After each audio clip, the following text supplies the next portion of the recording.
Seeds of Wisdom RV and Economics Updates Monday afternoon, the 3rd of November 25. Listen to the full version on the official dinarreport.com website and become our supporter on Patreon. Good afternoon. Dinar recaps, stablecoins and rails. Banking 2.0 and the tokenized money system. When money itself becomes programmable, the financial infrastructure gets rewritten, and with it, monetary architecture and settlement power. Stablecoins are no longer fringe, they're foundational.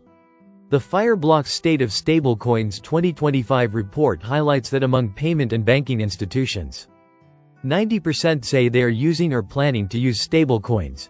Infrastructure readiness, wallets, APIs, compliance tools, is high, 86%, and deemed mission critical. Key components of the shift. Tokenized money. Traditional currency plus fiat-backed digital tokens become the new rails for real-time settlement, programmable contracts and cross-border liquidity flows. Institutional integration. Banks are no longer observers.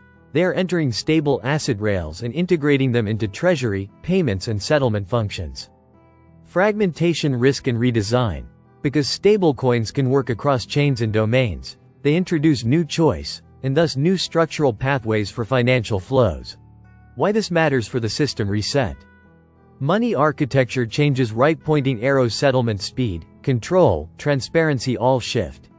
If stable asset rails proliferate globally, dominance of older currency settlement systems weakens. Tokenized money rails allow for new models. Resource-backed tokens, cross-border programmable payments, open rails, not limited by traditional banking correspondence.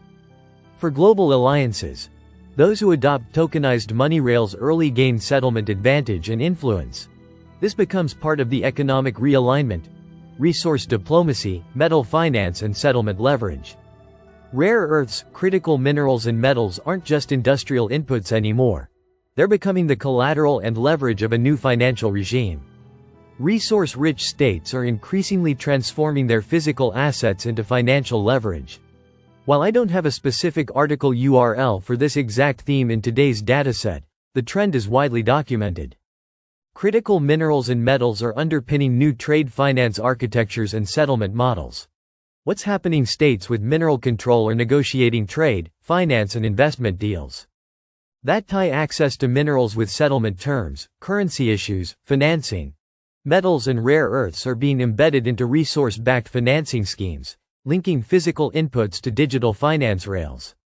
In trade diplomacy deals, assurances of supply of strategic minerals now accompany financing packages and settlement guarantees, especially in areas like EVs, semiconductors, green infrastructure. Why it matters for the reset. Financial architecture anchored in resources means value flows shift toward those controlling critical inputs, making them central nodes of the new system. Settlement models may evolve.